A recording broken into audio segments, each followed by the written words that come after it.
Like to call the special meeting to order at 5:15. Roll call, please. Here.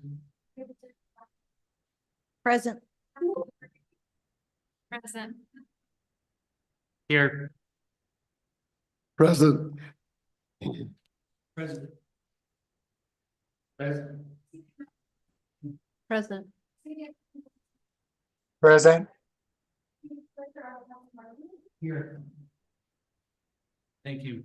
Item number 3, persons wishing to address the council in writing or verbally on any item not on the agenda. Do we have anyone? Item number 4, discussion decision on public hearing.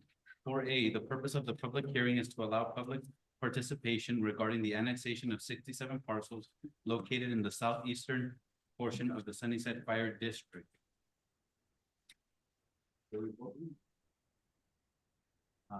Ms. Gonzalez. Good evening, Mayor, members of the council. For this item, we have a brief presentation. Yasmin Cuevas, annexation assistant, Luis Pedrosa, and myself will tag team on that.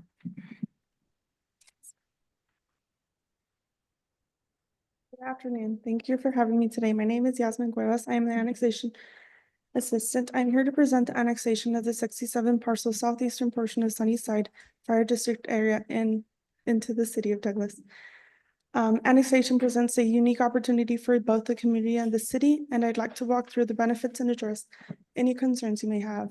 So here you have the annexation map, which will go to from 20th to 23rd and Applewhite.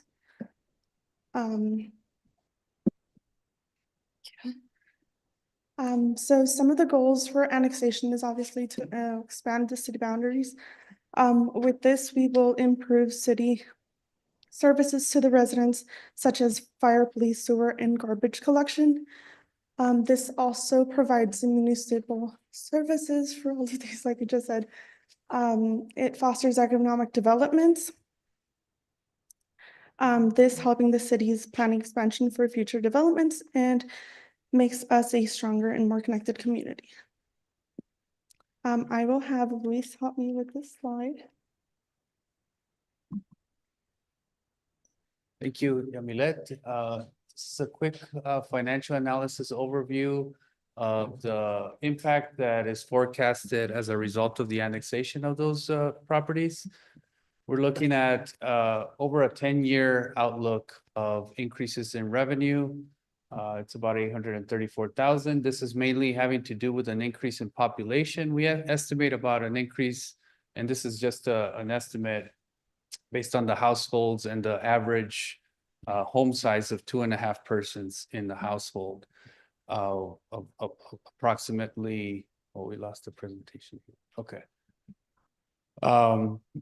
Increases in state shared revenue calculations and increases in basically licenses and franchise fees and those kind of things that such as the utilities being serviced there would bring in revenue towards the city.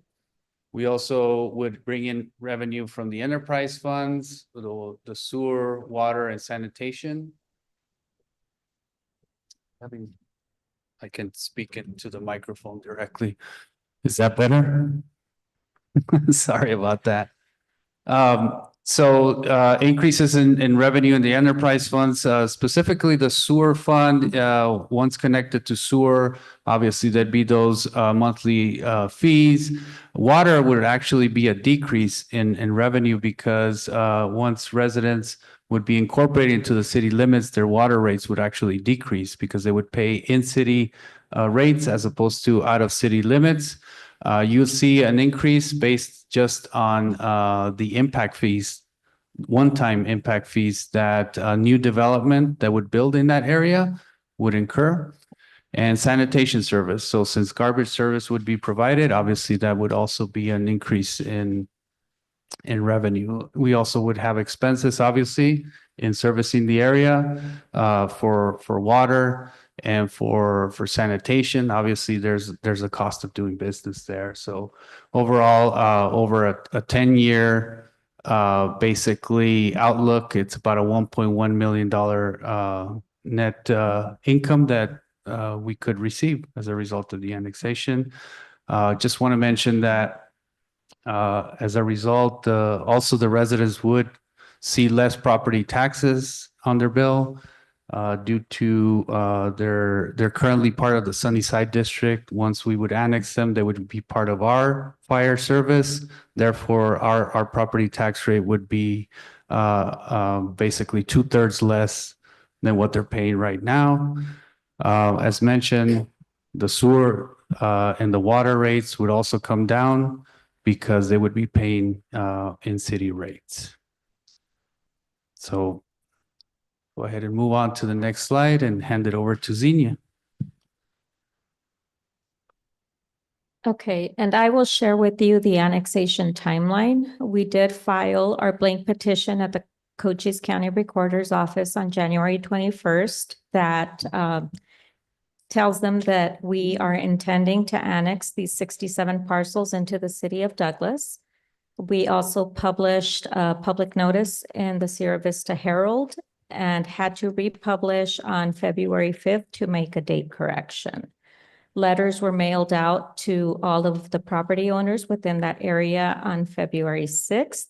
And starting tonight, after the public hearing, the city can officially begin collecting petition signatures, and we have a total of 1 year to collect 50 plus 1% of property owner signatures and at least 50% of the assessed property values in order for the annexation to be successful.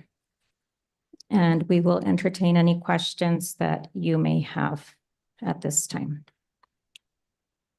Thank you. Is there any questions for Mayor Council, Mr. Shelton? Gonna have to forgive my voice today. Now, when the citizens were contacted, were they given these figures of how less the water would be, how less the sewer would be, and taxes, less tax that they would be paying to the county and less to the city than they were paying to the county? Were they given all of these figures to realize the importance of becoming part of Douglas? Mr. Shelton, Mayor, I will pass this over to our annexation assistant. She's the one that developed the letters and had those mailed out to residents. Yeah, so in the letters, it did state all of these, well, favorable, but it did not state numbers. It stated that everything was gonna go down, their costs and everything, but specifically, no numbers were stated. Okay, that we still might want to send another letter out to him and say, you know, if your water bill's $80 on the average, it would be 65, or, you know, these type of things where people could see the advantage of being part of Douglas. And, you know, when the people in that area go to Tucson or Sierra Vista or wherever, they have, well, where are you from? I'm from Douglas. So, you know, united like this, we can help the people that are there, and then they can help us financially. So they need to realize the positive things that can happen by them being part of Douglas. Thank you. Thank you. Thank you, Mr. Shelton. If I can add to his point, it's more about transparency, because the first thing you think about annexation is a lot of these individuals that are going to possibly be annexed, they're gonna say, what does the city want from, what does the city want and what do they want from us? Just tax money. So a lot of the times, you know, there's that distrust just because of, why does the city want to come into our property? Why does the city want to own it? Again, we have to be transparent and tell them the benefits first, because at the end of the day, if it benefits them, it's not going to matter in their mind how it's going to benefit the city. We're going to have more residents, property tax census, all that's going to count. So we need to, if we're going to sell annexation, and Bay Acres should have been the example, because we're doing the same thing that we did with Bay Acres. We didn't give them figures. We didn't tell them how it benefits them. That should be the message in the beginning, how it affects the city afterwards. I mean, let's make it public, of course, but that should be at the end of the presentation. Is there any member, Mr. Valdenez? Yes, thank you, Mayor. I'd just like to know if the infrastructure, have we thought about how much it's gonna involve the city to put in sewer line, curbing, street, sidewalk? We have those. I'll figures? hand it over to Luis. Yes, Mr. Mayor, Councilmember Baldenegro, yes, that is the cost depicted there that we will have to incur. One of the things we've already done is program our CDBG plan to include that grant to go for sewer improvements. We didn't specify the location, but that location can be one of the areas that we target with our CDBG grant. We probably want to do the sewer first before we go in there and pave streets. So we got to kind of go in those steps. We don't want to pave and then having to break up pavement. So with our new asphalt plant, I think we can do a lot more work as far as streets at a lesser cost. And sidewalks and lighting and curbing can also be programmed into our CDBG plan. Pending, of course, that we have to make sure that it's a qualifying area. We're told that it could be a qualifying area, but until it becomes part of the city limits and we report that to HUD, they'll be able to determine and allow us to, or let us know if it's a qualifying area for us to do those improvements. But for now, we have at least that year of CDBG slated for some type of sewer improvements there. Other question. What else, have we decided we're going to the alleyway? It has to be to the roadway. There's no alleys in this particular area, so it would have to be on the road. Yes, where we put in the sewer line. And Valdenegro, any questions? Mayor, Mr. Montaño? you said that we need to develop the infrastructure there. Do you have an approximate cost? Because according to that graph you showed, our revenue would be $1.1 million over 10 years. Yeah. But I can see it in my head that it's going to be a lot more to develop all that infrastructure. So how is that going to benefit the city of Douglas to annex that area? Yeah, that's a good question, Mr. Montaño and Mr. Mayor. Yeah, in our calculations, definitely are counting on grant revenue into a part of this infrastructure. We had calculated sewer. We have those calculations here.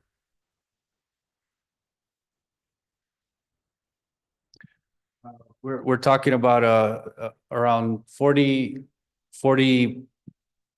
per linear foot for sidewalk and curbing is what we're looking at right now. Around $2.50 to about $5. It just varies for asphalt per square foot. And any new lighting and pole would cost about $3,500 for a new light. For the sewer, we figured that at least one street in materials would be about $150,000. So we're probably looking at around $300,000 if we do the install for that sewer.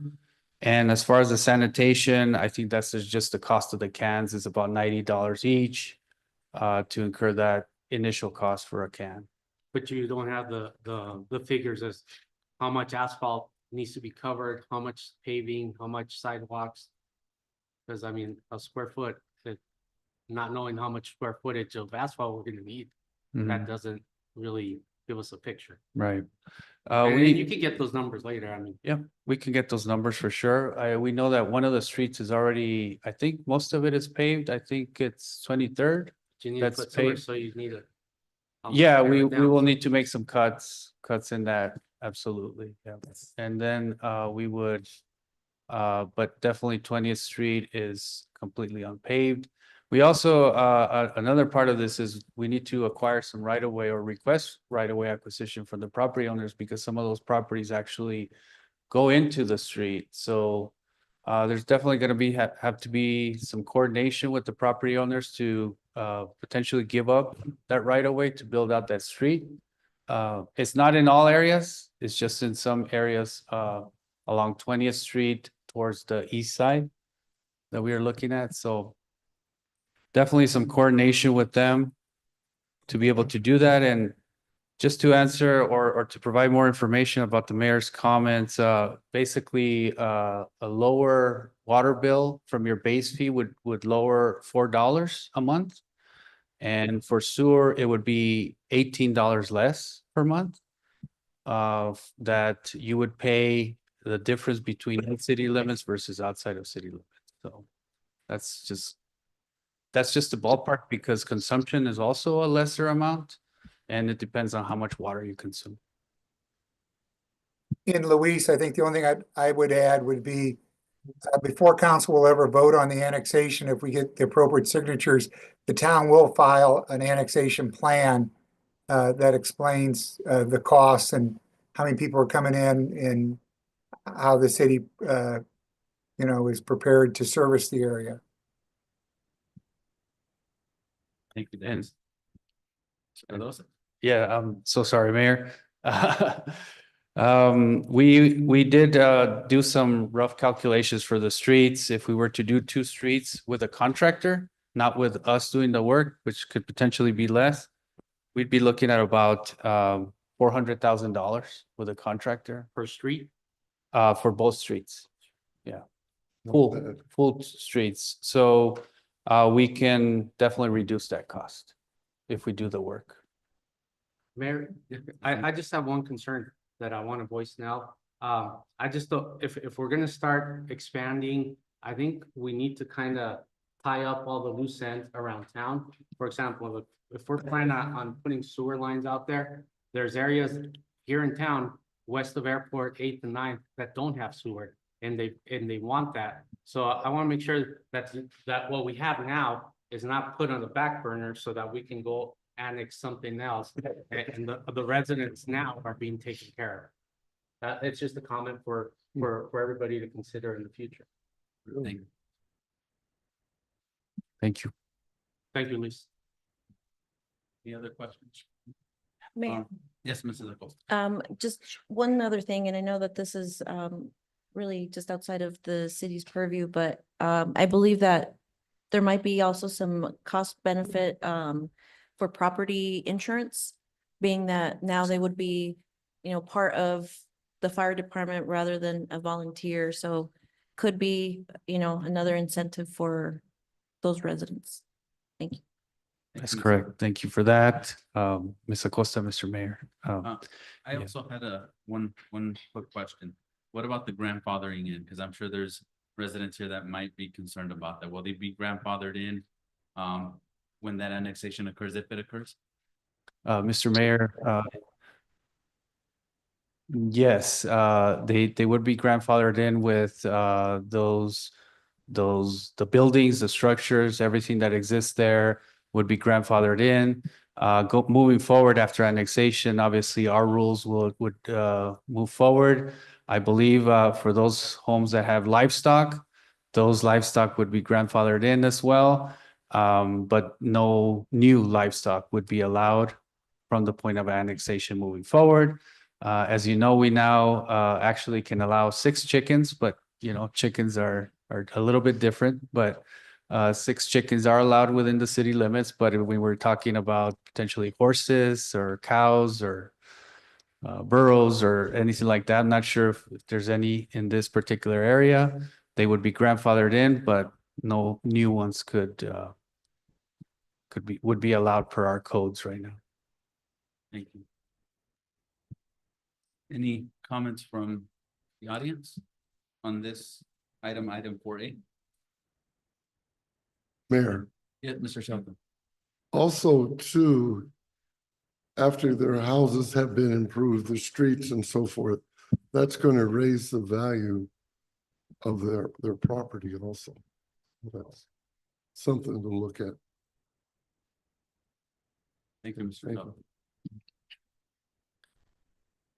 There Anybody from the Yeah, audience? Mr. Mayor, Mr. Acosta. a lot of points, good points, positive points have been brought up here. And I know Mr. Shelton mentioned at the beginning that it's important that these residents are aware of all the positives. And, there's many that were mentioned right now. And I think it'd be nice once they start getting the petition to sign, that all those positives are on there. That way they're aware of it. 'Cause, it's a good thing. But again, we just gotta be more transparent, provide more data to them, please. Certainly, Mr. Mayor, Mr. Acosta, yes, that's our plan, is to go out and provide this information. And I think we get the question as to, well, why annex, right? Well, I think because this area is an area that we're already servicing. We already have water out there. We're already servicing them. They are built out just like the city. They're abutting us. They're not sort of like in areas that are more spacious or anything. They're basically built out like a city would be built out. It makes sense because they're missing the services that the county doesn't provide them, which is more like curbing, sidewalk, fire protection, 24-hour fire protection, by the way, and 24-hour police protection. For the city, obviously, as was mentioned before, there's economic pluses to doing that: gain of population, gain of revenue from the state. Instead of that revenue going to other cities, it comes to the city of Douglas. It's not that it's new revenue being created because we annexed them. That revenue is going to the city of Phoenix, city of, whichever. It gets distributed out. But if we gain that population, a population that we're already servicing through many means, right? Because we also service them through fire. We don't see that boundary. I mean, we're going to respond to a fire or an ambulance call within those areas. But it is those intangibles that, it makes sense that this community potentially desires these services, like police protection, fire protection, sewer, and those kind of services. And yes, property values would I would think would go up, and their property taxes, again, being part of a larger city than a small fire district, their property taxes would also go down. Because we just have a much larger population that we can spread out that cost a little bit wider than a smaller fire district. Nothing against them or anything like that. But definitely that's why city fire systems are a little bit better equipped and ready to handle more emergencies. But just want to mention that. Thank you. No, that's all. Thank you. Mayor, just one thing I was thinking about. So the letters went out, right, to the residents. Were there any questions or concerns that arose after they received the letters? Mr. Mayor, Councilwoman Rodriguez, that is the purpose of tonight's meeting, is to have a community meeting with the residents and owners of those properties and allow them the opportunity to speak, to give feedback, to ask questions. Also, the information that you are all requesting be provided to the residents of those parcels.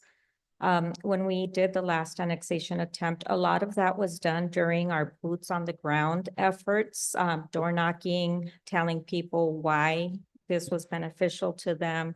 We also provide an information sheet that gives them information, and there is contact information on that where they can call or email or come in to talk to somebody if they need answers.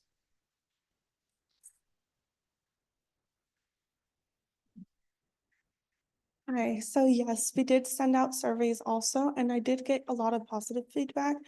Most of them say they were supporting the annexation. I did get a few that were concerned about like property taxes and when the infrastructures were going to go through, but that will be included in the new letter that's going out. And like we said, I'm going to add a lot more transparency to our letters and numbers so they can see what these benefits are about. Thank you. I'm Thank glad you. that survey went out. Yes. How come we didn't include 24th Street? That was my question. Mr. Mayor, Mr. Baldenegro, so a couple of reasons for that. We are bound by rules of the state for annexation that we have to go one by two. We can't go into these weird delineations or encompass a lot more. So if we were to expand further north, we were gonna go almost 2 by 2. So whatever we go one, we have to go 2 over. Properties are not necessarily always shaped that way, but you have to, in a general sense, follow a 1 by 2 structure. So I think that could potentially be 24th Street could be a potential future annexation. But for this one, we needed to take that section and follow that contiguous rule and 1 by 2 rule that the state has us following. So 1 by 2 is all the 20. 20th and 23rd and yes. Mhm. Just the south side. Okay. Okay, that being on the south side, are we gonna make it available to the people on the north side to connect your city sewer? Great question, Mr. Mayor, Mr. Baldenegro. Yes, we can, actually, if people want to tie in, we can also say, hey, sign a pre-annexation agreement. We can definitely get you tied in. You guys can become part of the city as well. And that's another plus there, having that infrastructure and having that ability to attract those folks to sign into as a future annexation. Mhm. Mayor, Thank you. Yes, Mr. Montañez. Luis, question. When you say 1 by 2, does that mean the like square footage or is it like Linear. property? Linear footage. Yes, if you So- go 1 mile, you have to go 2 miles up. And it's 1 mile east-west and 2 miles north, or? how does that work? It's actually probably the east-west is the long side and north-south is So. the small my- side My is- question is since the north side of 24th, it's pretty much vacant. Why wouldn't we just add that one more square or whatever, so that it could be, because if it's a 2 by 1 or 1 by 2, whatever, the area north of there, it's pretty much vacant. And that wouldn't, it's probably 1 or 2 owners, I'm thinking. Mm, So why not just go after that one too? That would include the north side of 23rd and 24th. okay. I was gonna, we just pulled up the map, Mr. Montaño. But it doesn't show the north side. Yeah, it doesn't show that. And again, we kind of be pushing it a little bit going above the 1 by 2. If we went over to the 24th. So yeah, we're not seeing the properties right now. Yeah, I well, think we 'cause can- the 1 by 2 here, it's, you go up 1, 2 to the sides, Mhm. but then you butt up onto the area where it's already part of the city of Douglas. Does that give you any leeway or does the law allow for if you butt up against something that's already part of the city, to go farther north, since you can't go east-west? I don't know, I would, maybe Dennis, I don't know if you have any insight on that. Well, at this point, once we file our petition, we can't expand our petition. We can only make our petition smaller if we make that decision later on. But we can't expand what we've already filed. Yeah, we can take a look at that, Mr. Montaño, just kind of expanding, what you're saying is expanding the northern properties and, The north- So this. into the north and 23rd properties, right? Yeah. So this one cuts off the north side of 23rd, which would be splitting the city from county right in the middle of the street. That's pretty much populated already, because 23rd all the way to Rogers, pretty much there's houses there. So why would we kind of go halfway when we have this opportunity to do this? Why not do it now instead of waiting another 10, 15 years to try to go after that? Yeah, that's a great point, Mr. Montaño. One of the things is, the other thing that we also potentially risk is once you get more property owners, the more signatures you have to gain, right? The more, I guess, legwork or risk that you run in not having a successful annexation. What Mr. Valdenegro mentioned was having the sewer could be the nice lead-in to that area, because I think what those residents are asking for is for sewer in that area. So that could be an annexation that could happen a little bit more seamless if we get pre-annexation agreements than actually going through a full annexation. If we were able to connect all of those homes into sewer and all of them sign pre-annexation agreements, that would be a seamless annexation basically, and getting all those property owners there. Maybe we could have considered it. I'm trying to look at it right now in the map. I think it could have pushed the boundaries of being close to a 2x2 section. If we were to incorporate all of the North 23rd, because there's some properties that actually go, they're facing the 23rd, but end on 24th Street. The properties are long that they have both ends of the street on some ends. So we would have to actually encompass 24th Street properties as well. So I think that would be kind of close to a 2x2 versus a 1x2. Thank you. Okay, Mr. Shelton? okay. Here's something else I'm just thinking of. We might get an answer.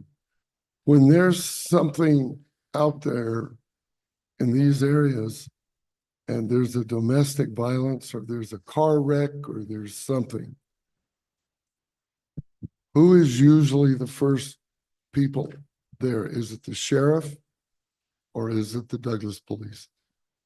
I mean, I'm Chief? don't know. Then I have another question. Good evening, Mr. Mayor, Councilman Shelton. It depends on the nature of the call.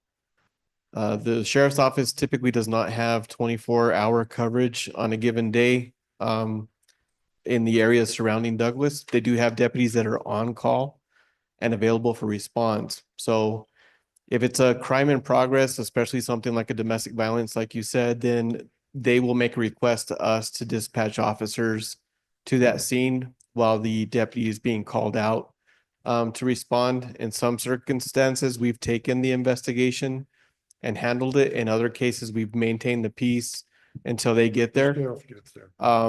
But that said, we've also been requested to respond to, a disturbance call, loud music, or a prowler call or something of that nature, because they don't have a deputy in the area. Okay, that's just one of the things that need to go on that list. They will have immediate coverage from the Douglas Police. Thank you. Thank you, Mr. Shelton. Mr. Lomeli. Um, Here's two of my former students here. Okay, I have a good friend whose house caught on fire. And the Douglas Fire Department was there first, and of course, then Sunnyside got there. But how often do we have to go out in to this area if there's a fire? I don't have the exact Yeah, number I know, or stats, but But that's something I just thought we're of. 99.9% of the time we are called first through the dispatch system of the county. Okay, that's another big positive thing about being part of Douglas. Thank you. Thank you, Chiefs, and thank you, Mr. Shelton. There's no other discussion. Now there's 4B. This is it's the same thing, but now it's gonna be asking the public if they'd like to speak, and we do have a speaker, Mr. Greg Jones.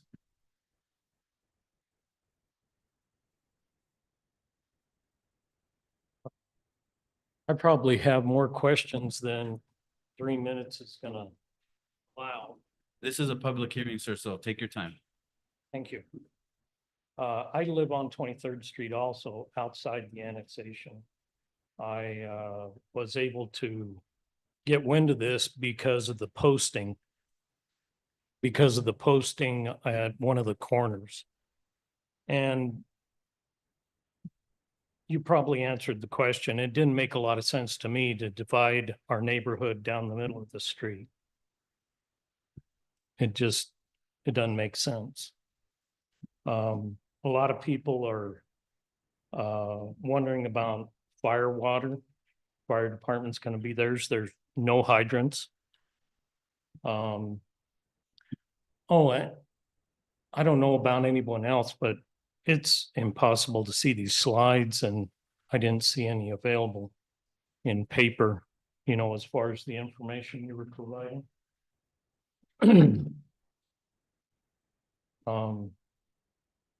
A lot of people are concerned about the sewer because they all have septic tanks. And it's going to be one neighbor against the other now with dividing it in the middle of the street. The south side gets free gratis. The north side would not. And it's a concern. It didn't seem quite right. I think the city should rethink what they're doing in this process. Just like we were discussing about which side of the street to divide this on. I was part of the Sunnyside annexation. When they started talking about it, Sunnyside had lights. So the city of Douglas said, well, you're not paying for it. So they turned them all off. They said, we'll give you the lights back, we'll give you streets, we'll give you curb and sidewalk, we'll give you sewer. And all was fine and good until they ran out of money.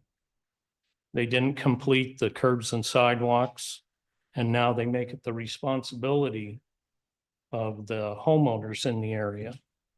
And I don't think it's right that the city is jumping to another annexation without completing what they've started. It's just not right. I don't think the city is being responsible in that. We have things right here in the city of Douglas that needs to be taken care of prior to trying to take on more work, more sewer, more streets, more curbs, more sidewalks. We need to concentrate on getting what we have here right. And I hope to be invited to other meetings, not leaving the people on the north side out of this, because like I said before, splitting it down the middle of the street doesn't make sense. Thank you, Mayor and Council. To Mr. Jones's point, if you don't mind me making a comment, if we have to put in the septic, we have to rip out the street. So if we're doing half a road, how does that make sense to your point and to Mr. Montaño's point too? You know, how can we want others to be part of the city if we're not taking care of our own? Like you're saying, 23rd, I live on 21st, just across. I don't even have a sidewalks. I have a curb, but not sidewalks. So, I mean, that's something to consider, taking care of our own first, and then annexing. Is there any other comments? We have 7 minutes left. Is there any from the audience?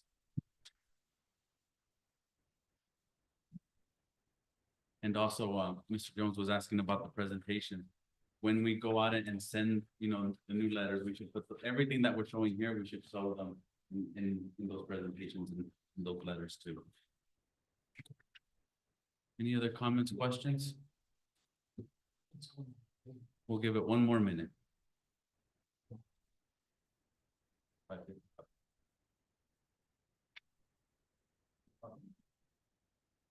Mayor, one procedural, just, yes, we could kind of talk a little bit about next steps and procedure at this point. Yeah.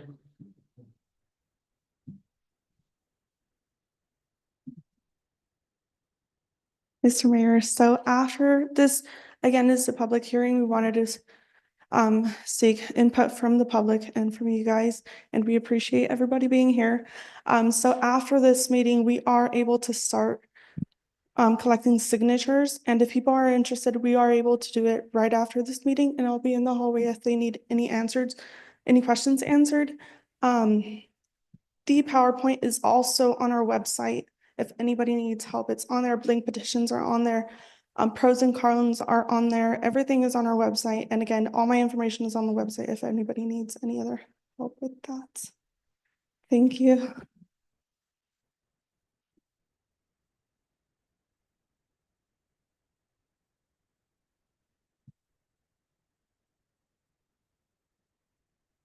Mayor, quick question. Luis, since you're up, do you by any chance have a population count for that area? Mr. Mayor, You Mr. can get that, Montaño, Mayor, if you don't have it. we calculated an average home size of 2.5 persons per household, so it was about 145 people gained. And Mayor, we'll provide more information. I think that's one of the requests here. I think it was mentioned about the fire hydrants. We also have it in our improvement plan to install fire hydrants as well. We definitely want to make sure that there's that protection there as well. And we can provide a more detailed improvement plan, as Dennis mentioned, of how we go about improving that. And basically the premise, the points by Mr. Montaño and members of the public that we also got to take care of our own, definitely duly noted. And addressing those areas as well. I think this area has a potential to qualify for grants more than some other areas in town. And it also has an opportunity to give us sustainable revenue that could also help us further improve other areas as well. And again, it's about the residents. The residents are the ones that get to choose. It's not the city, it's the petition. So as Yasmin explained, so. Thank you. There's no other discussion. Mayor, Yes. if I may, just a final point more for a historical perspective, because I do know we do have some new council members and I do want to state that the reason we're following what's termed a small scale annexation effort is we did receive direction from mayor and council after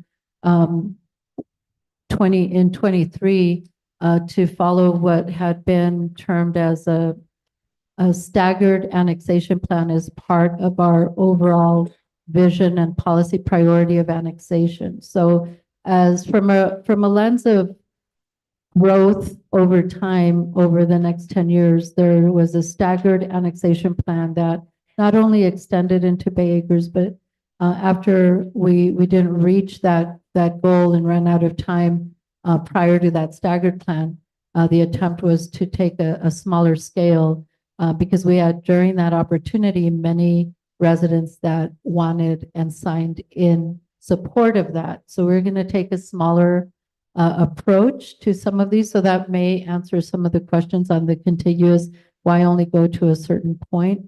But also,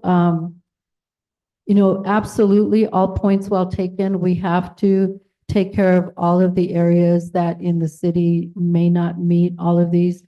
We've struggled in many areas just in operating and trying to achieve. We have plans and maps for all of our CDBG areas for added sidewalks through other means, but the annexation approach was one of a lens of growth.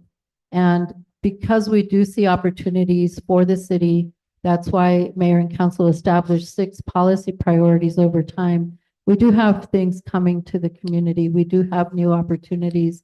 And this allows not only to provide grant opportunities to provide some infrastructure that's necessary, but it may just be the stepping stone to then later come and travel to the north and travel according to the ratios required under annexation statutes.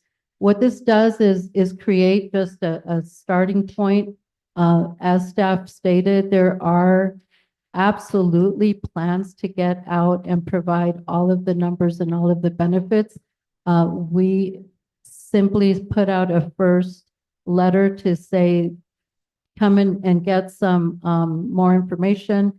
We have a lot of history as to the vision of mayor and council on annexation as the lens of growth. But also it becomes a win-win opportunity for the community because for the city, it's not, you saw the numbers, this is a small scale. It's $1 million of revenue over a 10-year period. If you divide that, it's a small, it's not like the city just wants those taxes, but what it does for the city, when you look at a staggered approach over time, and hopefully also grow to the west where we have the port of entry coming, it's a sustainability increase to the community that is able to provide over time, even if it's small pieces, even if it's 100 people to our population, the city runs based on their population.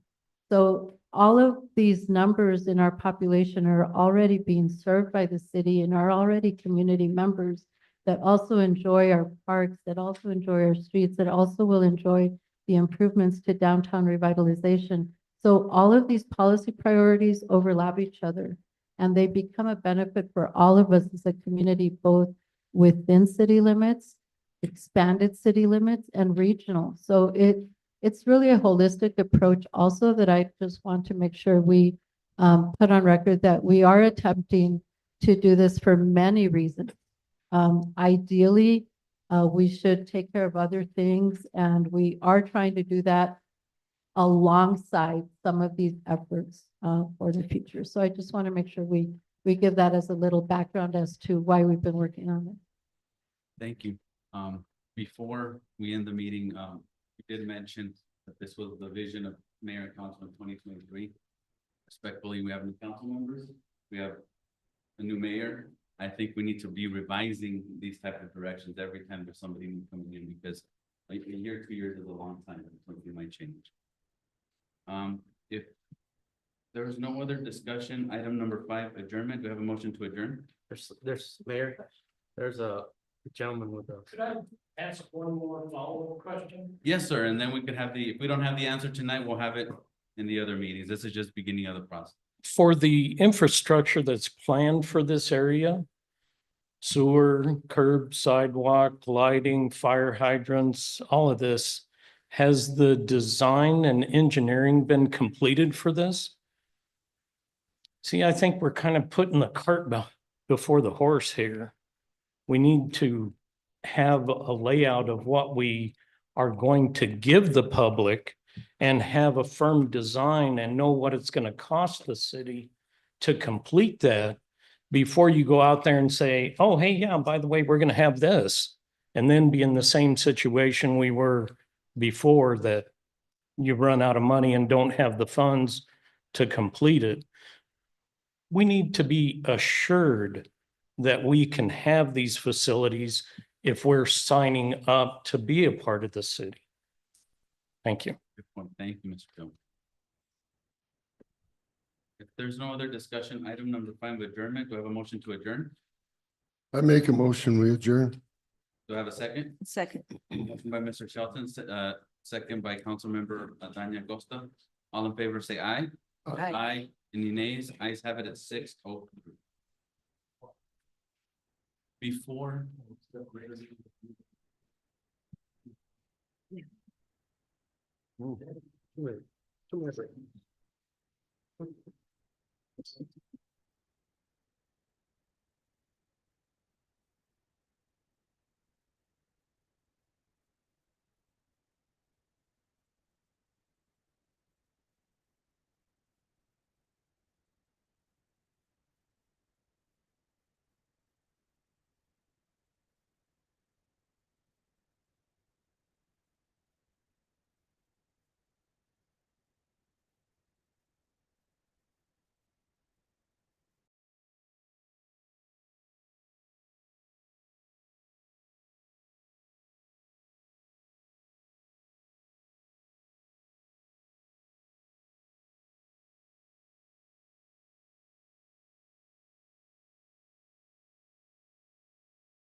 I'd like to call this meeting to order. Can we all please stand for the Pledge of Allegiance?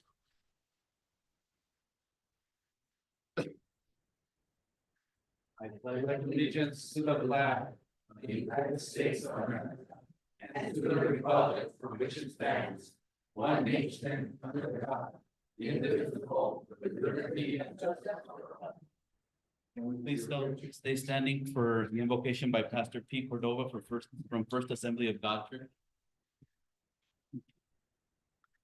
Thank you very much, Mr. Mayor, council members. The Bible tells us to pray for our leaders, all those in authority. And I count it a great privilege to be here tonight. Thank you for the opportunity. Let us go to the Lord in prayer. God, we thank you. We thank you so much for your goodness, for your mercy, for your kindness.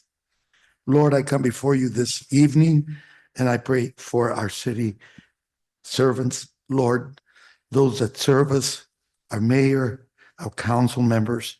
I pray for wisdom for them and for guidance as they make decisions, Lord, and they deal with matters that affect the well-being and the future of our city. I thank you, Lord, for their service. And God, I also pray for our community. God, I pray that you would bless the city of Douglas, that God, you would give us safe streets, that you would protect our law enforcement, and God, that you would bless the city and prosper it, that God, it would grow and it would be a place where people would want to come and live. And Lord, that your blessing would rest here. Thank you once again for our leaders. Guide them and lead them in all the decisions they make. I pray in the name of Jesus. And everyone said, amen. Thank you. Pastor Pete, could you tell us when your church meets, Bible studies and all that, so people can know? Thank you so much. We meet on Wednesdays, in fact, right now. That's why I got to leave right after this. And we also meet Sunday mornings at 10:30 in the morning. Thank you so much. Thank you. We're located on 13th and Dolores. Thank you. Appreciate it. Item number 4, roll call. Here. Present. Present. Here. Present. Present. Present. Present. Present. Present. Thank you. If you see our agenda, it's a little bit different, so we're trying something different this month. Item number 5, events update.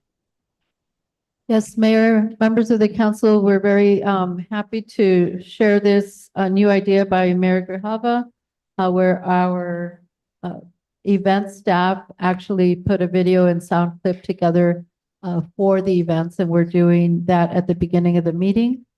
And and here it is. Got tree trimmings or Christmas trees taking up space? The City of Douglas has you covered with their free tree limbs and vegetation drop-off event. On February 15th from 8 a.m. to 2 p.m., bring your Christmas trees, tree limbs, and vegetation to 90 West 9th Street. It's that simple. This service is completely free for residents. You can drop off up to 1 truckload of vegetation per household. Remember, materials must be less than 10 inches in diameter and 6 feet in length. Don't let those branches go to waste or take up space. Join us at the Douglas Recycling Center east of the transfer station. Call 520-417-7303 or visit our Facebook page for more information. Going green has never been easier. This time of year, our Recreation Division is working hard to plan some exciting events, and we're thrilled to kick things off with Dia de los Niños on April 26, 2025 at 10th Street Royal Castro Park. It's going to be a fun-filled day for families and kids with plenty of activities, entertainment, and great chance to come together as a community. We're also in the works of planning our 7th annual Children Run, where you can choose to conquer the course or just enjoy a fun walk or run. Whether you're a runner or just looking for a good time, it's an event you won't want to miss. And of course, we'll be celebrating our 10th annual Douglas Days with tons of fun activities for the whole family to enjoy. We're so excited to bring these events to you and can't wait to see everyone out there. Be sure to mark your calendars. 2025 is going to be a year full of fun and unforgettable memories. Hi, this month at the library, you can join us on Mondays for Arts and Crafts and Brain Break, where we do relaxing activities such as puzzles, coloring, painting, board games, and more, and that is from 2 p.m. to 5 p.m., all ages. We have on Tuesdays, movies for kids and teens at 3:30 p.m. with free popcorn and juice.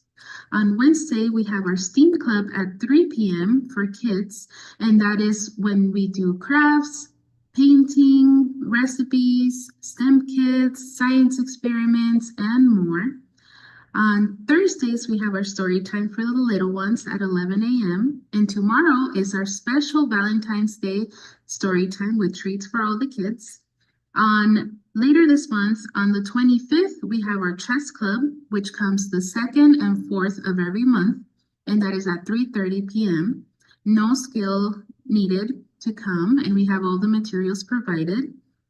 And also on that day, on the 25th, we have our book club, so you can pick up a copy of Wild by Cheryl Strayed at the front desk and come join us for a discussion on the 25th at 6 p.m.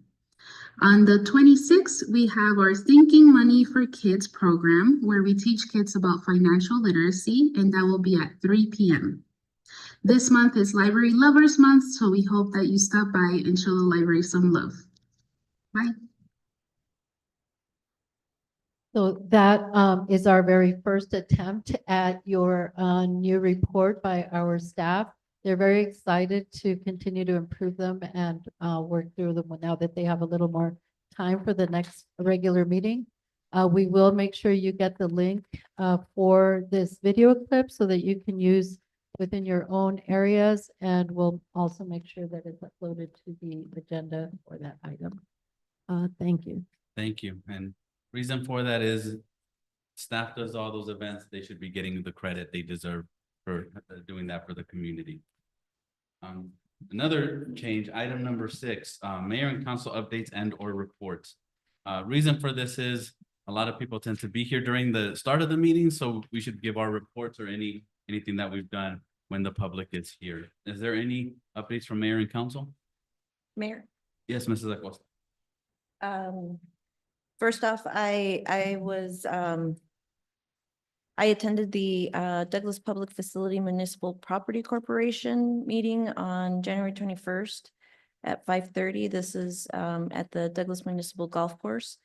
Some of the agenda and is posted online, but some of the items that I had some notes on were approval for minutes was postponed until the next meeting to give the members an opportunity to review them. The report on balance sheet and or bank balance as far as the revenues and expenses for the golf course were presented. From that, I had a couple questions as far as attendance. If, you know, do we keep a record of attendance? The members do keep a record of attendance. They just, however, do not present that at the meetings. There was information about improvements at the park, some of it being some solar panels, also I think some improvements to restrooms that were ongoing, and just improvement to the clubhouse area as well. I would just, you know, my recommendation would be to provide those attendance figures on a monthly basis or whenever the meetings are held, just to kind of gauge how much engagement we're getting from the public at the golf course. And also just there could probably be some process improvements in relation to that as well. And yesterday I had the honor to go in place of Mayor Grijalva to Governor Hobbs' State of the State address in Sierra Vista at Canyon Medical Center. She spoke about a variety of things that she has been working on and continues to work on, answered questions as far as healthcare, education, law enforcement retention, which she understands is a challenge statewide. So she knows the challenges that we have as municipalities to keep law enforcement. Also, healthcare, border security. She mentioned childcare, as far as, having private-public partnerships, with businesses and larger corporations that could potentially provide childcare to employees. She talked about economic development, job creations. I hope I didn't miss anything else, but it was informative, and it was nice to see that she kept it, these issues are issues for everybody. So it was a very bipartisan approach, and that's, thank you. Thank you. Any other reports? Mr. Mayor, Yes, Mr. Acosta. I just want to let the residents from Ward 6, just to let them know that in March sometime I will be hosting a town hall. So time and place to be determined. I'll be working with the city clerk here to help me out. So, and that's, I think it's very important that we host these town halls so that we get more information from our residents. So just an FYI. Thank you. Any other updates? I'll just thank Mrs. Acosta, Vice Mayor Pro Tem. She did take my spot yesterday at the State of the State. I was busy at the last Bulldogs game. I'm an assistant volunteer coach. Mrs. Rodriguez was there too. Also to Mrs. Acosta's point, I did have a meeting with Mr. Salchow about the golf course and their concerns. That will be brought up during the budget. And we also went to ADOT after last council meeting. We also were joined by Supervisor Gomez. And all I can say is I want to thank her because we had staff there. I was there. Councilmember Rodriguez was there. Councilmember Montaño was there. And I don't think we had to do a lot of talking because Kathleen just kept saying Douglas, Douglas, Douglas. So you can be confident that Douglas is being represented at the county level and the supervisors and the supervisor board. If there's no other updates, item number 7, presentation of awards. I'd like to call up Detective Juan Gomez and Sergeant David Acosta. They were Ivan, what did I say? Juan. Oh, the I is like a J in the cursive. The certificate of recognition for being selected to receive the United States Attorney's Office 2024 Civil Rights Team Award in recognition of outstanding contributions and exemplary service in the Ridenour arson investigation. Very important.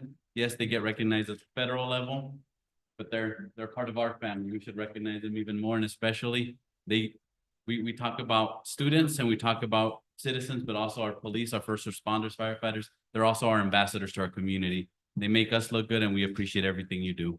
You could come up and if we could ask council to take a picture all together.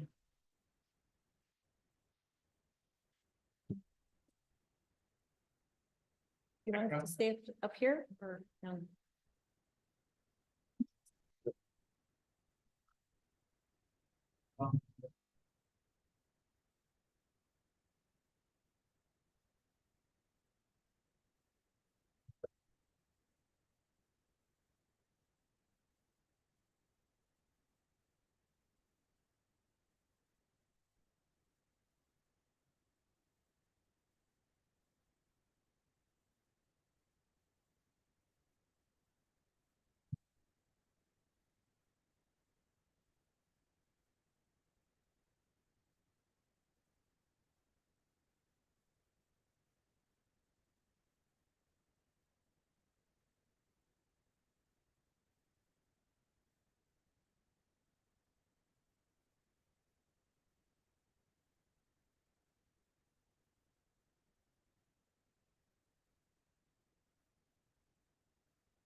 Number 8, proclamation. Read this proclamation for Black History Month. Whereas Black History Month was officially established in 1976 by President Gerald R. Ford, who called on the public to seize the opportunity to honor the too often neglected accomplishments of Black Americans in every area of endeavor throughout our history, and has been since recognized by every U.S. president. And whereas the national commemoration of Black history in the United States dates back to 1926 and was initially observed in the second week of February to coincide with the birthdays of Abraham Lincoln and Frederick Douglass. And whereas the city of Douglas, founded in 1901 and incorporated in 1905, founded by a diversity of people coming from all parts of the world, people looking for opportunities and feeling oppression, arrived in Douglas to become the foundation we were built on. And whereas it is in this early foundation of Douglas, people of African American descent began to arrive. They came as ranchers, entrepreneurs, business owners, laborers, and Buffalo soldiers. They came as all who came looking for opportunity. And whereas the city of Douglas honors the significant contribution and advances made by African Americans in our community, our state, our nation, and throughout the world in such areas as education, medicine, art, culture, religion, public service, economic development, politics, and human rights. And whereas Black History Month is an annual opportunity to recognize the central role of African Americans in the history of our nation, and whereas Black History Month is an opportunity to understand Black histories going beyond stories of racism and slavery to highlight Black achievement, it is the time for Douglas to celebrate our own Black History Month and honor our Black roots that help build our community. Now therefore be it resolved that I, Jose Grijalva, Mayor, and behalf of the council, do hereby proclaim February 2025 as Black History Month and urge all of humanity to join in celebrating the contributions of African Americans. Thank you.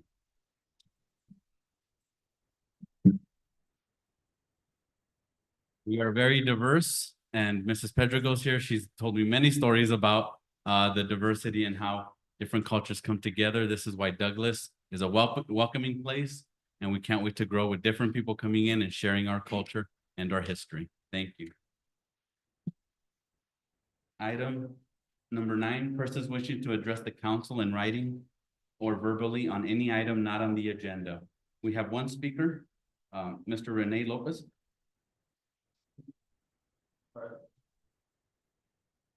Council members, everybody, thanks for having me.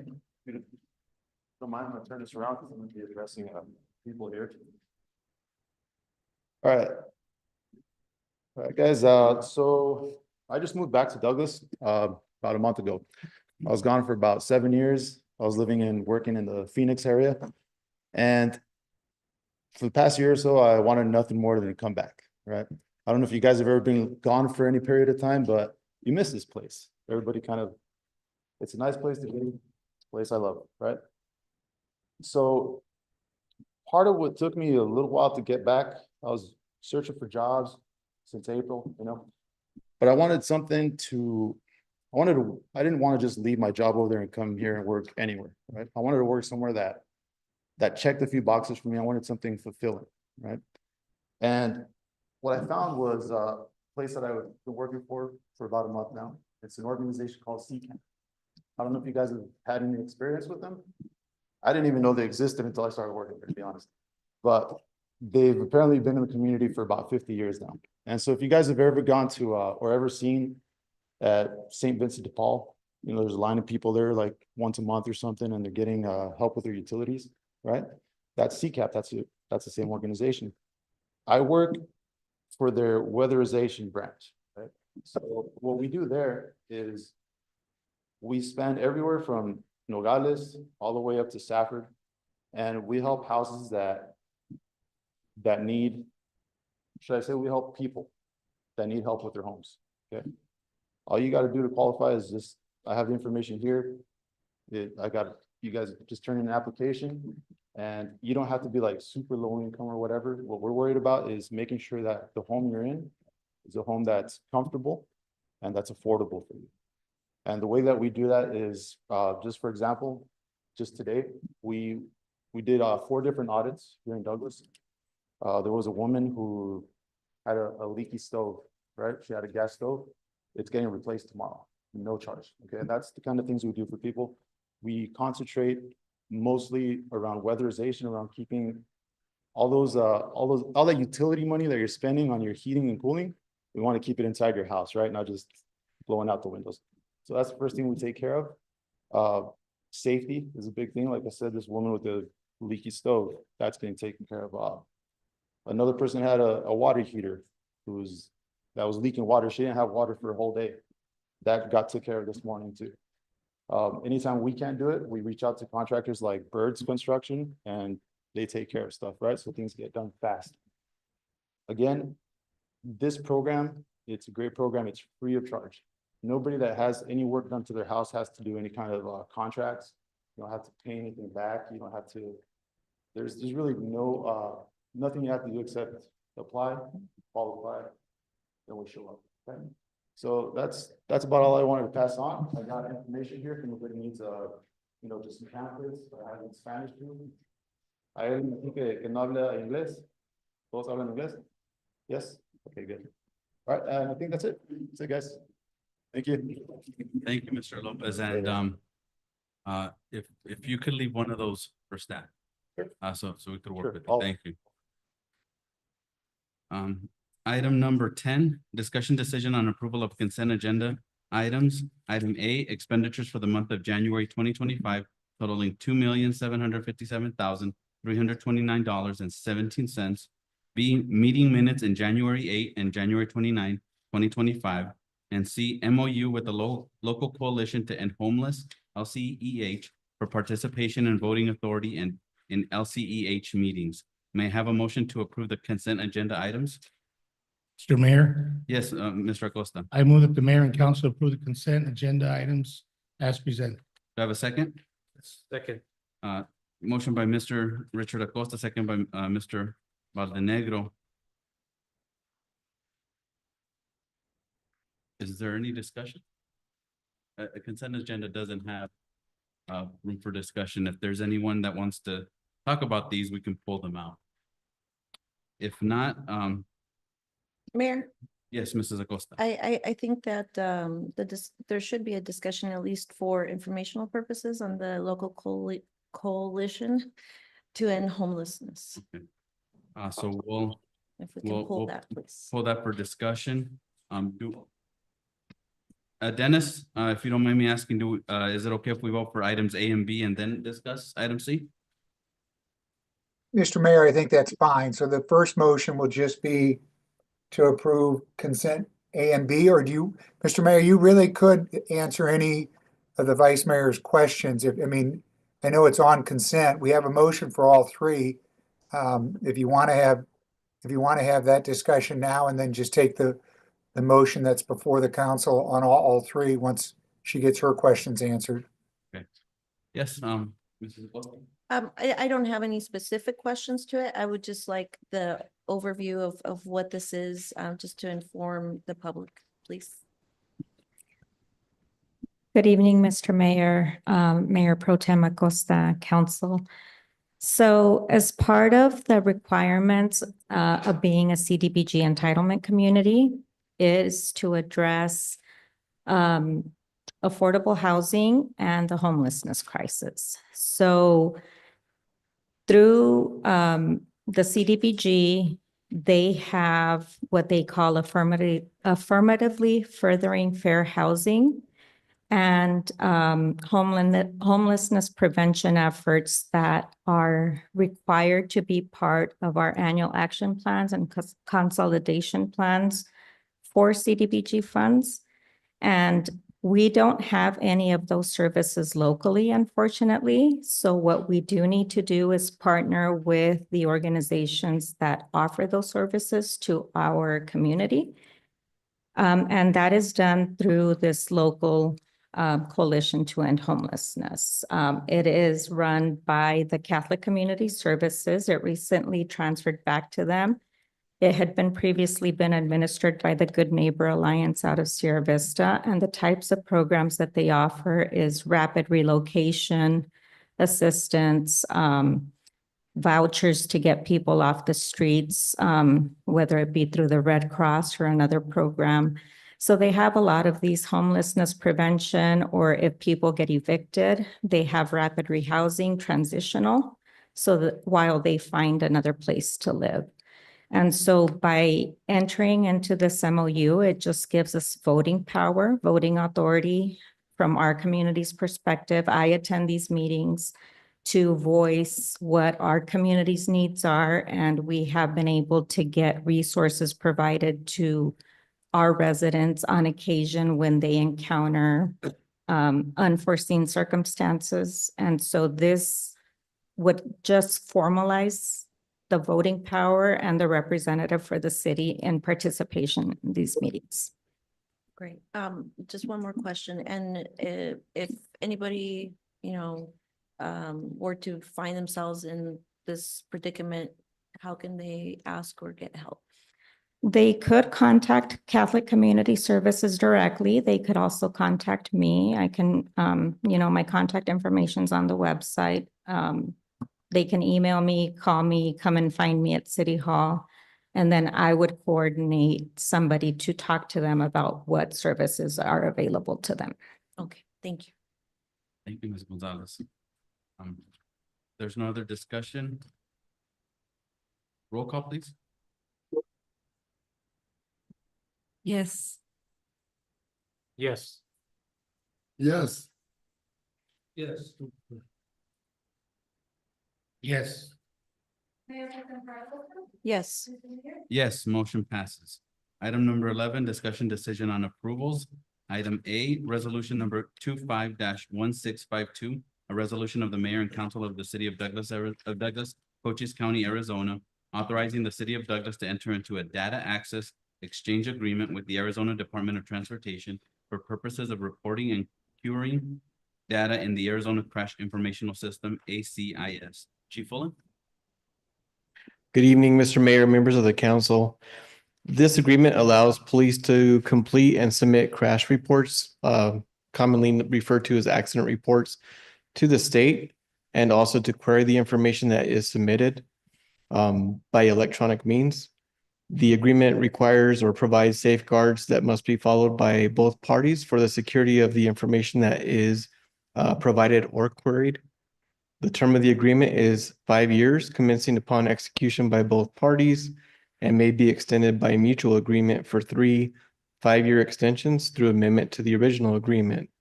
As you may be aware, the Arizona Department of Transportation is responsible for collecting all crash data throughout the state of Arizona and maintains that information in the system. By having this agreement, it allows us to transfer those files electronically, which is both efficient and cost saving, and we're recommending approval. Thank you, Chief. May I have a motion to approve resolution number 25-1652? Mayor, Yes, Mrs. Rodriguez. I move that the mayor and council approve resolution number 25-1652. Do I have a second? A motion by Councilmember Rodriguez, second by Councilmember Montenegro. Any discussion?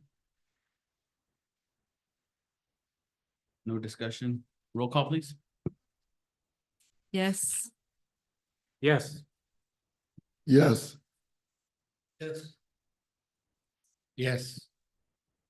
Yes. Yes, motion passes. Item B, resolution number 25-1653, a resolution of the mayor and council of the city of Douglas, Cochise County, Arizona, authorizing the city of Douglas to accept grant funding and enter into a sub-guarantee agreement with the state of Arizona Department of Homeland Security for a reimbursable grant fund allocation in the amount of $390,300 for personal overtime and mileage costs under program Stone Garden fiscal year 2024 allocation grant program. Chief? Mr. Mayor, members of the council, the Arizona Department of Homeland Security selected the police department to receive a grant awarded in the amount of $390,300, again, under the federal fiscal year 2024 Operation Stone Garden program. The breakdown of the funding is $292,329.47 for overtime, $58,670.53 for employee-related expenses, and $39,300 for mileage reimbursement. We've participated with this program for multiple years, and all expenditures have been reimbursed in full. and staff is asking for approval. Thank you, Chief. May I have a motion to approve resolution number 25-1653? Mayor, Yes, Mr. Montaño. I move that the mayor and council approve resolution number 25-1653. Do you have a second? Second. Motion by Mr. Montaño, second by Mr. Shelton. Any discussion? No discussion. Roll call, please. Yes. Yes. Yes. Yes. Yes. Yes. Yes, motion passes. Not going anywhere, Chief, right? Not anytime soon.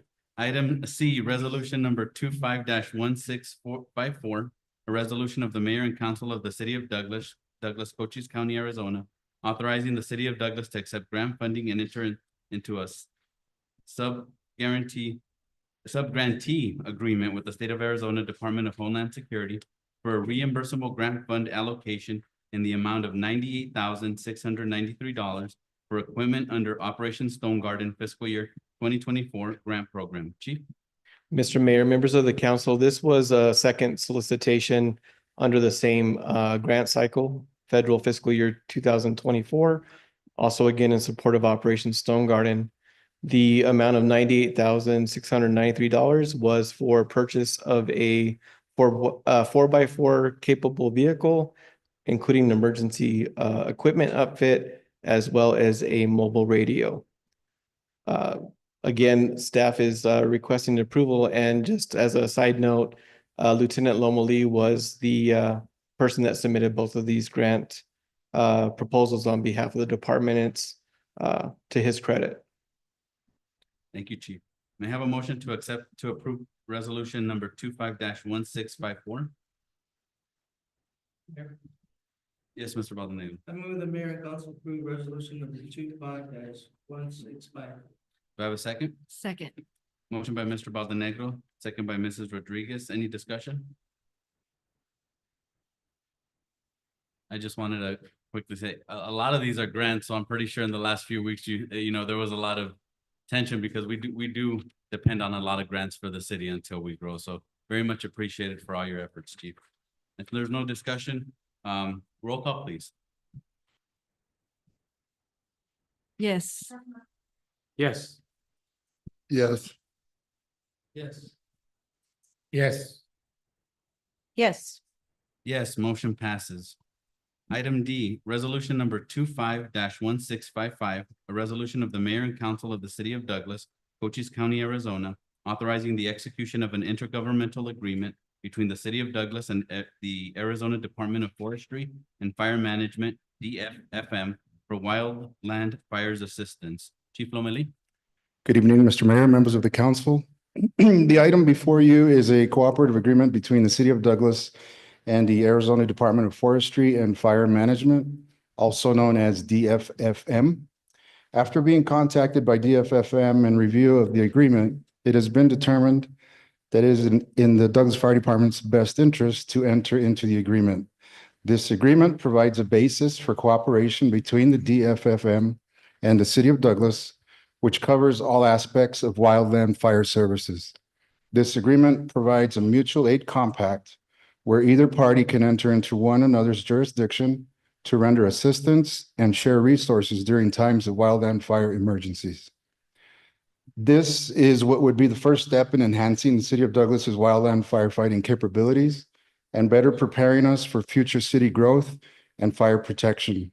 Also, with training, certifications, and proper equipment, we would place ourselves in a position to be able to accept future wildland-specific requests outside of our jurisdiction, including out-of-state assignments, which are reimbursable for equipment, staffing, fuel, and in most cases, backfill for overtime staffing. We are requesting your approval at this time. Thank you, Chief. May I have a motion to approve resolution number 25-1655? Mayor, Mrs. Acosta? I move that mayor and council approve resolution number 25-1655. Do I have a second? Motion by Mrs. Acosta, second by Mr. Baldenegro. Any discussion? No discussion. Roll call, please. Mr. Mayor, for the roll call, I just wanted to say, this is a cooperative agreement. And so we've just changed the title from intergovernmental agreement to a cooperative agreement. So it's consistent with the agreement that's being approved. Those changes have been made in the resolution also. Thank you. That being said, roll call, please. Yes. Yes. Yes. Yes. Yes. Yes. Yes, motion passes. Item E, authorizing the City of Douglas surplus vehicle and equipment list and use of the public surplus online auction platform. Chief Fullen? Last one, Mr. Mayor and members of the council. Per Charter Article 8, Section 3B2, staff is requesting the attached vehicles and equipment list be made available for public auction, which is scheduled tentatively for March 5th, 2025. All equipment has been reviewed and not found worthy of city use. The items will be listed publicly on February 19th and again on February 26th, and then made available for sale on the public surplus online platform. Proceeds from the auction will be deposited into the general fund. And just as a last note, per city Charter Article 8, Section 3B5, no city employee, elected or appointed city official or member of his immediate family as defined and modified from time to time in Arizona Revised Statute Section 38-5029 shall be permitted to bid, purchase, or acquire any city property. Staff is asking for approval. Thank you, Chief. May I have a motion to approve the surplus vehicle and equipment list? Mayor, Yes, Mrs. Acosta. I move that mayor and council approve the City of Douglas surplus vehicles, equipment, and an auction for the date of March 5th, 2025. Do I have a second? Second. Second by Mr. Acosta, motion by Mrs. Acosta. Any discussion? Can we have a list or do we have a list? I don't have it in my packet. Is that Mr. anybody? Rothman? Chief? The list should have been attached to the agenda, but I can read off a few items. The majority of it is rear seats and door panels that came out of our police vehicles because when they arrived from the dealer, they're with factory seats and those were replaced with more secure seats. And there's multiple sets for 2015 to 2016 Explorers, a couple of sets for older model Explorers, as well as some newer model Tahoes as well.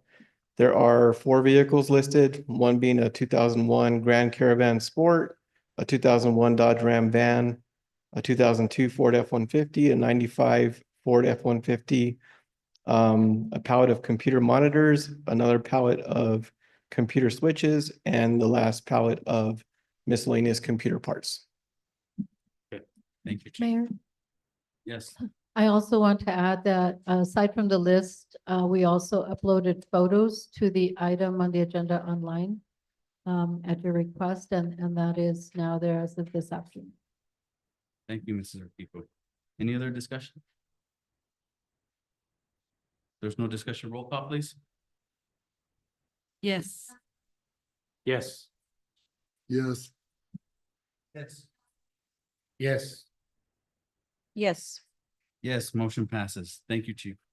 Item F, first reading of ordinance number 25-1206, an ordinance of the mayor and council of the city of Douglas, Cochise County, Arizona, amending chapter 15.08 of the Douglas Municipal Code by adding section 15.08.010 G regarding the waiver and reimbursement of certain fees, establishing severability of components and ordinance, and establishing an effective date thereof. Ms. Gomez? Good evening, Mayor and members of the council. The proposed amendment in front of you is for chapter 15, which discusses fees to building permits. The proposal seeks to introduce provisions waiving or reimbursing building permit and inspection fees for nonprofit organizations impacted by criminal activities. The amendment will also aim to alleviate financial burdens these organizations face during this recovery process. The action supports the city's goal for fostering recovery, redevelopment of areas affected by criminal acts like of arson. This also plays a critical role in the community. The amendment aligns with the city's ongoing efforts to strengthen and support nonprofits and stimulate revitalization in impacted areas. A little bit of background, currently our code does not have anything for reimbursement of nonprofits, so this would be something new. The proposal's aim is to bridge this gap that is there for permit fees for nonprofits, since this is something that they don't really apply for in other cities. And overall, it would really help communities that have been assisting in community efforts such as areas of charitable activities, religious, and in getting them back to that goal of their mission without delay. Thank you. May I have a motion to approve the placement of ordinance 25-1206? Mayor, Mrs. Acosta. I move that mayor and council approve the placement of ordinance number 25-1206 on its first reading by number and title only. Do you have a second? Second.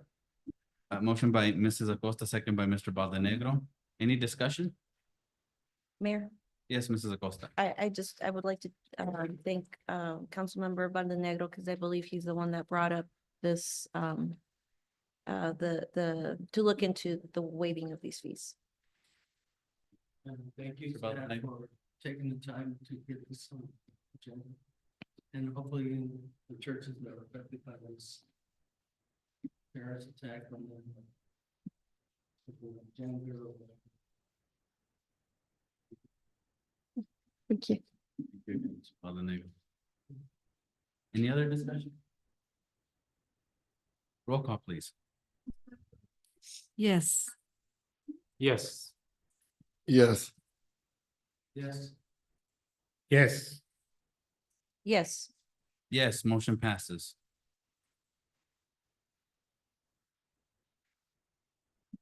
Office of the Mayor and Council of the City of Douglas, Cochise County, Arizona, amending chapter 15.08 of the Douglas Municipal Code by adding section 15.08.010G regarding waiver and reimbursement of permit fees, establishing the component of ordinance and establishing the effective date thereof. Thank you. May I have a motion to approve the first reading of ordinance number 25-1206? Mayor, Yes, Mrs. Acosta. I move that mayor and council approve the first reading of ordinance number 25-1206 and to place it on its second reading by number and title only. Do you have a second? Second. Motion by Mrs. Acosta, second by Mrs. Rodriguez. Any discussion?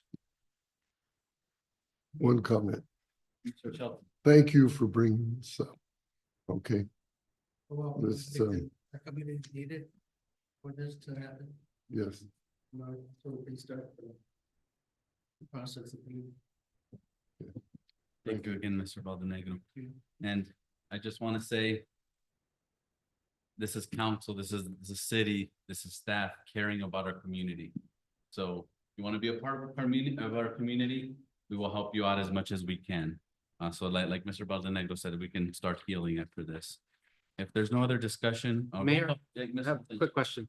Is this retroactive? 'Cause I know some of those, like the church, they probably already got the permit because their construction started. Is there a mechanism for they get their permit fees back? Yes, Mayor, Councilmember Montaño, yes, that's the reference to the reimbursement. And we did that because, in fact, the first, I'm not sure about the Episcopal, St. Stephen's Episcopal Church, if we'll have to do some outreach, but First Presbyterian already paid their fees. The others had done demolition, and I assume did the same, but we'll go back and look at that. But that's why it was created with the reimbursement term into the document. Another question. Mr. Baldenegro, no, go ahead. How far will this be retroactive? Is there a time frame or is it addressed on there or? So like if somebody 10 years ago, will they still be able to do it or?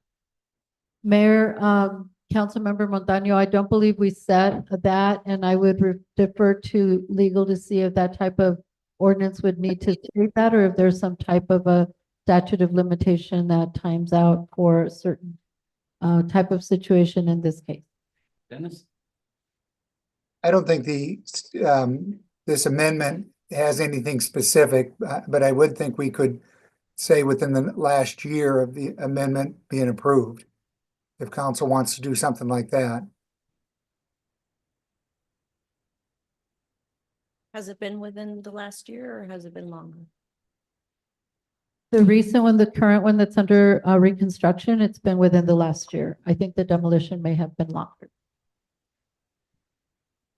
2 years just to be on the safe side. Maybe 2 years. We can look at dates and bring them before the second reading to make sure and make a recommendation. Okay, so Can, Steph, can we say like reimbursement for the arson that happened at Church Square? Maybe, to be specific? I mean, because there hasn't been anything else. Yeah. That's the reason for this. We can do that as well. Or probably a time frame would probably be better. That way we don't signal somebody out or leave somebody out by doing. In case. With that in mind and circle back on the dates based on that. Just make sure that those churches are included in that date time frame. We can do that for the second reading. thank you. So how would we word that? I don't think we need an amendment, right? You're just bringing it for the second reading and For the second reading, we will bring back in recommended language. Perfect. Stricken document for your second. thank you. Any other discussion? Mr. Shelton? Yeah, one comment. I'm quite sure one of the churches, or the church insurance paid for a lot of stuff, so we need to check with them. You know, but I mean, it's exceptional. We could pay for it too, but insurance might have already paid. I don't know. Oh, yeah, I do. Thank you. Any other discussion? Yeah, just real quick, Mr. Mayor, I just want to clarify. I know that we're talking about a time frame here, but the ordinance also, they have to experience due to a criminal act. So the public needs to know that. Okay, thank you. Thank you. Thank you, Mr. Acosta. Any other discussion? Roll call, please. Yes. Yes. Yes. Yes. Yes. Yes. Yes, motion passes. Item number 12, city manager reports. Ms. Urquijo? Oh, sorry. You gotta read it.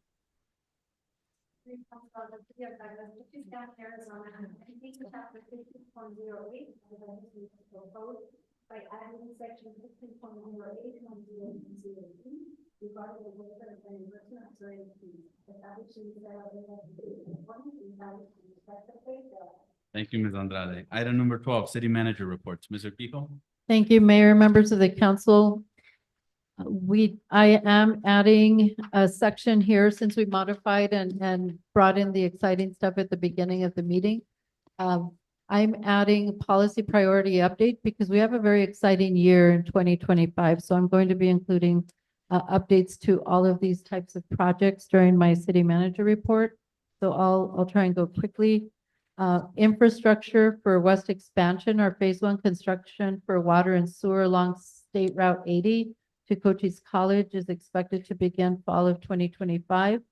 Agreements with Cochise College for this land to build the well and take over their current well are underway. And the right-of-way acquisition proposals are being sought for the Kings Highway and South of Puzzy Road alignment as well. For downtown revitalization, we're at 60% engineering design expected by the end of this month in February, with 100% scheduled for July. The environmental review completion for the downtown section, which is required, is by the end of June, so in the kind of midsummer, and then construction tentatively set to begin fall 25. Golf course irrigation plan phase 1, expected completion for the back 9 by summer 25. Commercial port of entry contractors expect to break ground August 25. Connector Road for the commercial port of entry is on the proposed 5-year plan in the amount of 20 million plus for ADOT 5-year plan for $20 million plus 5 million for design and also 8.2 million from a city grant. We do also have an expected appropriation being sponsored by Senator Kelly for 20 million. So that should close the gap, despite a recent, grant that was not successful. All of this placed together should still close the gap to continue forward with, the connector road. Co-location efforts is part as the new port of entry, FMCSA, which inspect commercial trucks, and also ADOT, which do inspections for commercial trucks, are working efforts out to co-locate at the new commercial port of entry, and they have proposed funding set aside for this co-location, their 5-year plan, or at least ADOT has. They've set aside $32 million for that. And negotiations currently in the form of an IGA continues between GSA and ADOT for this co-location. Our call center facility planning continues. We have soon to reopen an invitation for bid to entertain partial building lease options with some new developments that are underway. The city also has re-engaged architects to produce renderings for some new areas in the building to hopefully be able to house a Boys and Girls Club. We need some new bathrooms constructed and redesigned, and then the extended vision for a community center coming soon. Also, as we saw annexation today, we had our first public hearing. We'll keep moving forward with that. We also have in infancy stages the Westward Reach annexation with conversations underway to get that lined up as well. We have a new SCADA project underway, completion winter of 26. That's the system that monitors all of our water wells and smart city initiatives moving forward. Very exciting project. Streets and roads signed off on the asphalt plant financing and the purchase order, and the team is eager to receive all equipment, receive training, and begin a new street schedule by fall of 25. Also, a new sign shop will be installed within 2 or 3 weeks. Our raised grant for the commercial street resurfacing will be managed by ADOT, and agreements are underway to initiate this with a set timeline for the 9 corridors of street improvements over the next 3 or 4 years. The resource page for construction job seekers has been completed as a first draft and is under review by GSA and contractors. This week, contractors were on site for the Raul Castro Park Shade Structure project, and they will be digging and pouring for the footing for shade structures, followed by the shade installation. This project is expected to be completed by the end of the month. And if you've noticed, there's a lot of activity at Castro Park because we are laying out new concrete.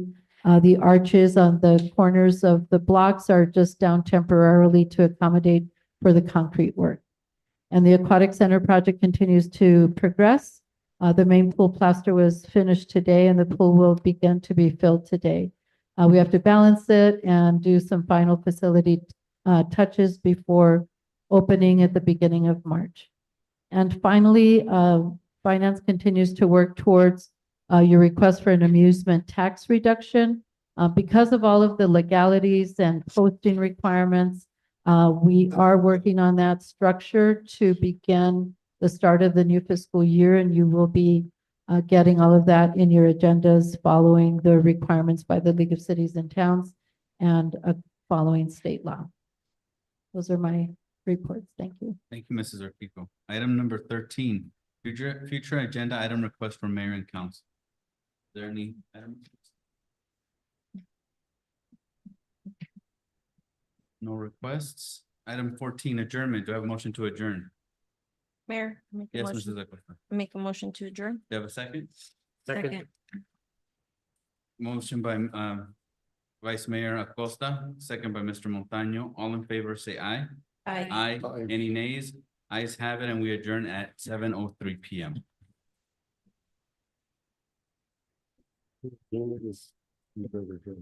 Have a good night, everyone.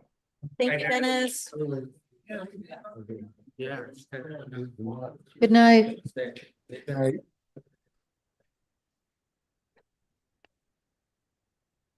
Night, I'm doing.